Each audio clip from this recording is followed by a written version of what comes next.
السلام علیکم، میرا نام ملک محمد عمران ہے، میرا تعلق زندہ دلانے لاہور سے ہے. ماشاءاللہ. سر میں بہت اسٹریٹ فارورڈ سے آپ سے بات کروں گا. بسم اللہ. ہر بار ہر 4-3 سال بعد ہمارے ساتھ مذاق کیا جاتا ہے یا کوئی لانچ ہو جاتا ہے یا کر دیا جاتا ہے، اور ہر بار ہمیں تماشا دکھایا جاتا ہے یا کوئی بھاگ جاتا ہے یا بھگا دیا جاتا ہے. کیا اس بار بھی کسی کی طرف سے لانچ کیا گیا یا تماشا دکھایا جا رہا ہے ہمیں؟ کیونکہ ہم یہ تماشے دے کے تھک چکے ہیں. اب ہم اس اسٹیج پر ہیں کہ اب ہمارا ملک کسی طرف جا رہا ہے. اب ہمیں ایک اچھی قیادت فیلڈ مارشل کی صورت میں اور میاں محمد شہباز شریف کی صورت میں نظر آ رہی ہے. اس کے ہوتے ہوئے آپ یوتھ کو جوتے دلاسے دے رہے ہیں، آپ یوتھ کا نام لے لے کے یوتھ کو اپنے ساتھ ملانا چاہ رہے ہیں، اور یوتھ کو پھر مطلب ایک الگ رستہ دکھا رہے ہیں نا. ایک یوتھ کو رستہ مل چکا ہے کہ اب پاکستان اچھی طرف جا رہا ہے، تو کیوں آپ اس طرح بار بار کوئی نہ کوئی آ جاتا ہے اور رستے سے الگ کر دیتا ہے، دو رستے بانٹ دیے جاتے ہیں. پھر بھیا یہ ہے نا، یہاں آوے جاوے لگا رہے، دیگے شگے کھڑکتے رہے، رونق میلہ لگا اور رہے، ہم لڑتے رہتے. ایک منٹ سر، میں جو فائنل جو بات کرنا چاہ رہا ہوں سر، آپ یہ بتائیں کہ جو ارشد شریف کو آپ انصاف نہیں دلا سکے صحافی رہ کر، آج آپ سیاست میں آ کر کیا کر لیں؟ کاشف عباسی جیسے یہ سوال بڑا امپورٹنٹ ہے سر. ارشد شریف صاحب جی بالکل، اب موقع دینا چاہیے. یہ بڑا اچھا سوال ہے، جنوین ہے. تھوڑا سا میں اس کو اور کلیئر کر دیتا ہوں. وہ کہہ رہے ہیں ارشد شریف مرحوم جو ہے ارشد شریف شہید، ان کے لیے کتنی آواز آپ نے اٹھائی، کتنے احتجاج کیے، اور پھر کاشف عباسی صاحب آفر ہوئے ہیں، ان کے لیے کتنے احتجاج آپ سن نے لیجئے. آپ کہہ رہے ہیں احتجاج میں اپنی جان کو لٹرلی خطرے میں ڈال کے کینیا گیا، اور اپنے طور پر میں جو انویسٹیگیٹ کر سکتا تھا، جو چیزیں حاصل کر سکتا تھا، وہ ویلاگ آج بھی یوٹیوب کے اوپر موجود ہے. ہم نے وہاں کے جو پولیس آفیشلز تھے ان کو برائب کر کے وہ ساری رپورٹس لیں، جو ان کے ڈاکیومنٹس تھے.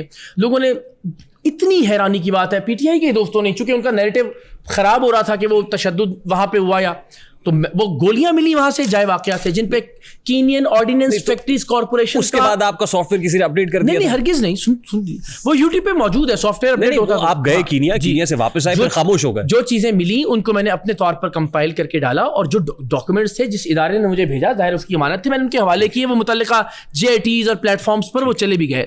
اگین آپ کہہ رہے ہیں میں ان کو انصاف نہیں دلا سکا. اگر تو میں وزیر اعظم پاکستان ہوتا، میں نے تو کبھی یہ دعویٰ نہیں کیا ہم تو آواز بلند کر سکتے ہیں، بس اس کے علاوہ کیا کر سکتا ہے ایک صحافی یا ایک جرنلسٹ.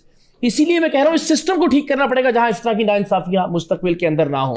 تو اگر میں عدالت ہوں، اگر میں جج ہوں، تو پھر میرا گریبان پکڑیے کہ کیوں انصاف نہیں دیا آپ نے. کاشف عباسی صاحب کا معاملہ ہے. میں ذاتی طور پر جانتا ہوں کہ ظاہر ہے جب بھی کوئی ایسی چیز ہوتی ہے سب لوگ ایفرٹ کر رہے ہوتے ہیں بیک اینڈ اپنے ذرائع سے، کہ کسی سے بات ہو، کچھ ایسا سلسلہ ہو کہ جس سے تھوڑا سا اب فار ایگزامپل آفر کر دیے جائیں ریحان بھائی، اور یہ ہم جانتے ہوں کہ بیک اینڈ پہ کچھ بات چیت کے ذریعے، کچھ پیغامات کے ذریعے واپسی کا یا بحالی کا کچھ سلسلہ ہو رہا ہے، تو میں آپ کی مرضی کے بغیر ہیرو بن جاؤں. ٹھیک، تو پبلک ڈومین میں بات کرنے سے معاملہ خراب ہوتا ہے اور یقیناً ہوتا ہے. جیسے فار ایگزامپل کوئی اغوا ہو جاتا ہے کبھی، یا کوئی ادارہ ہی اٹھا لیتا ہے کسی کو، تو اکثر یہ ہوتا ہے کہ لوگ کہتے ہیں پریشر نہ بنائیں، ایسا نہ ہو کہ خدا نخواستہ مار ہی دیا جائے وہ بندہ، ہے نا. تو یہ بہت کچھ ایسی چیزیں ہوتی ہیں. میں بالکل صحیح، انڈرسٹینڈیبل ہے. جی اگلا. جی آپ فارنر گھومے ہوئے ہیں؟ سوری جی، فارنر گھومے ہوئے ہیں؟ فارنر باہر جی 60 کتنے ملک دیکھے؟ 60-70 ملکوں میں تقریباً 70 ملکوں میں تقریباً. کوئی بات نہیں، 50 تو میں نے. اچھا ماشاء اللہ، کیا بات، تعلیم جانیں، کیا بات ہے. I want to see the many countries, the man, but I never talk with somebody that people don't know for me. میرے پاس امریکن ٹاک ہے. اچھا، یہ دیسی نہیں ہے I am come here there, یہ نہیں ہے. یہ عمران خان کو، وسیم اکرم کو میں نے پریکٹیکل دیکھا ہوا یہ کیا کرتے ہیں. اچھا واہ واہ، آپ نے تو بول دیا نا بہت اچھا آدمی. صحیح. life is all the way. اب میں نے چھوٹی سی بات میں ختم کر دیا. اب اس کے بعد چراغوں میں روشنی. آپ نے تو بہت مکھن ہو گیا نا سر، آپ کا ہو گیا. بڑی مہربانی، آپ کا 50 ملک گھومنا قبول کرے اللہ تعالیٰ. جی السلام علیکم، میرا نام عبداللہ ہے اور میرا تعلق لاہور سے ہی ہے. قرار بھائی میرا آپ سے کوشچن ہے کہ آپ کی وجہ شہرت سرعام تھی، سرعام پروگرام، اور اس میں آپ لوگوں کے فراڈ وغیرہ کو ایکسپوز کرتے تھے. اس میں کافی رسک بھی تھا، تو آپ کے کافی اوپوننٹ بھی بنے ہوں گے. تو how did you deal with them? اور آپ کے اس پورے ٹرنیور میں، صحافت کے پورے ٹرنیور میں ابتدا سے انتہا تک سب سے مشکل چیلنج کون سا رہا ہے؟ بالکل صحیح. اچھا، پہلی بات تو یہ کہ جب ہم کراچی میں تھے تو تھوڑا سا سیکورٹی کا خیال رکھتے تھے، گارڈز وارڈز تھوڑا سا ظاہر ہے وہاں کے. جب ہم نے پروگرام شروع کیا تھا تو لیاری امن کمیٹی اور ایم کیو ایم مروج اور وہ سب تھا. ابھی یہ کہ بس اللہ کے آسرے پر آپ کی دعاؤں پہ سلسلہ چل رہا ہے. تھوڑی سی احتیاط جو کی جانی چاہیے وہ ضرور کرتے ہیں. سب سے خطرناک تو بہت سارے، لیکن فار ایگزامپل یہ شف والا معاملہ تھا، یہ اس اعتبار سے خطرناک تھا کہ اس میں مذہب اور مذہب کے نام پر اشتعال دلانا بہت آسان تھا. اس لیے کہ وہ بدبخت خود کو سپہ سالار عقیدہ ختم نبوت کہتا ہے, اور اس کا الزام آج بھی یہی تھا. ہمارے پی ٹی آئی کے دوست بھی بڑا ٹوک کر رہے ہیں کہ اقرار الحسن کو اس لیے نکال دیا گیا ایئر وے سے کہ یہ خدا نخواستہ جو ہے نا وہ ختم نبوت کے منکرین جو ہیں وہ ان کا سپورٹر ہے اور قادیانی وغیرہ پتہ نہیں کیا کیا کچھ اس طرح کی باتیں. تو وہ جہاں کوئی نہیں پھر کوئی یہ بھی کہتے ہیں کرپشن بھی آپ نے کی ہے, اور کرپشن کی وجہ سے بڑا آپ کو آسان ہے نکالا نا. گیا. اے آر وائی اس پہ ایک ٹویٹ کر دے کہ جی اقرار الحسن نے جو وہ کیا ویلاگ کہ میں نے چوز کیا ہے عوام راج میں سے اور فریام میں سے عوام راج کو, تو یہ جھوٹ بول رہا ہے. یہ جو تاثر ہے آپ کے اوپر کہ کرپشن کرنے کی وجہ سے آر وائی نے آپ کو نکالا نہیں ہے. یہ دونوں آپ جا کے دیکھیں شف کے پیجز سے شروع ہوئی دونوں باتیں ہیں. ایک تو یہ کہ راہل حسن قادیانی ہے اور اس لیے نکالا گیا اور ان کا سپورٹر ہے, اور دوسرا یہ کہ جناب وہ کرپشن تھی اربوں روپے کی اور پاکستان سے بھاگنے کی کوشش کرا, پتہ نہیں کیا کیا. وہ ظاہر ہے شف جس کی بنیادی, تو یہ خطرناک تھا اور ہے اب تک.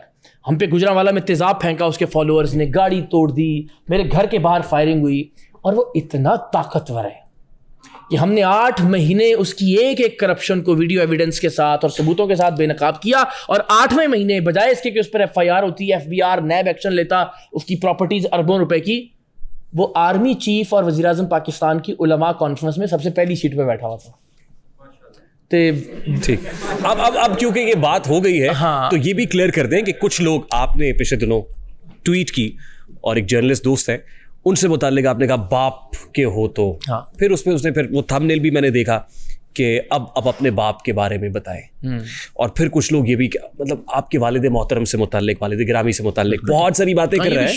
میں یہ چاہتا ہوں کہ ذرا کلیئرٹی آپ کی طرف سے آ جائے کہ آپ کے والد محترم کو کیا دیس نکالا ملا یا ان کو جلا وطن کر دیا گیا تھا؟ نہیں, میں اگین واٹ ہیپنڈ ایکچولی, شف اگین وہ جو مولوی ہیں سارے ذرا شف کے پیجز پہ, خطیب کے پیجز پہ جا کے دیکھیے کہ وہ سارا پروپیگنڈا اس طرف سے جنریٹ ہوا ہے, اور بدقسمتی ہے کہ پی ٹی آئی کے دوست بھی اس کو وہ کر رہے ہیں.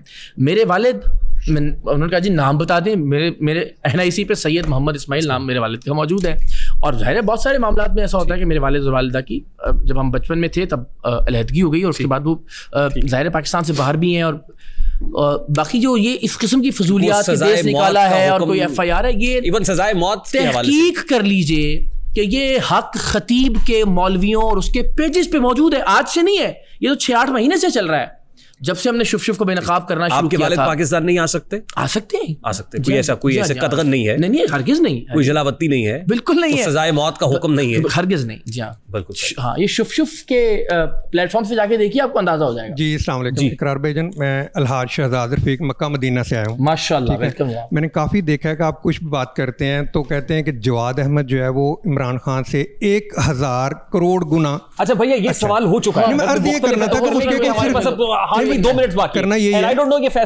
ہے مسئلہ کہ کوئی نہ کوئی چیز تو اس میں ہے نا, کوئی نہ کوئی چیز تو جواد احمد میں ہے نا جو بھائی جان کہتے ہیں کہ وہ اس سے اچھا ہے, وہ ذرا بس بتا دیں کہ اس میں کیا چیز ہے. اچھائی کا تعین کرنے کی نا, اچھائی کا تعین کرنے کی 2 باتیں ہوتی ہیں. ایک یہ ہوتا ہے کہ فلانے میں کیا چیز زیادہ اچھی ہے, دوسرا یہ ہوتا ہے کہ فلانا اس سے زیادہ برا ہے. اس کیس میں یہ دوسرا والا آپشن ہے نا کہ بہت سارے معاملات میں خان صاحب ان سے برے ہیں تو اس لیے وہ بیٹر قرار پاتے ہیں.